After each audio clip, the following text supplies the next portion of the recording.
अगर तुम मोमिन हो तो अल्लाह ताला पर तवक्कल करो।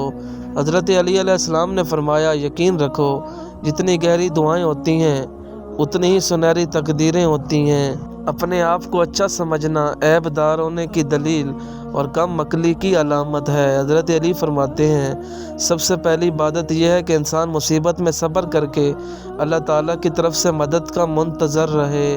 हज़रत अली अलैहिस्सलाम फरमाते हैं, तन्हाई में गुनाहों से बचो क्योंकि इसका गवाह खुद अल्लाह ताला है। इंसान की इंसानियत उस वक्त ख़त्म हो जाती है जब वो दूसरों के गमों का मजाक उड़ाना शुरू कर देता है। कितनी बुरी बात है कि तुम किसी और की तरह बनना चाहते हो। क्या तुम अपना चेहरा नहीं देखते? क्या तुम्हें अपनी खूबसूरती नजर नहीं आती? 3 लोग अल्लाह ताला के बहुत नज़दीक होते हैं। जब ये लोग कुछ भी अल्लाह ताला से मांगते हैं तो अल्लाह ताला इनको खाली हाथ वापस नहीं करता। नमाजी, सखी और एहसासमंद।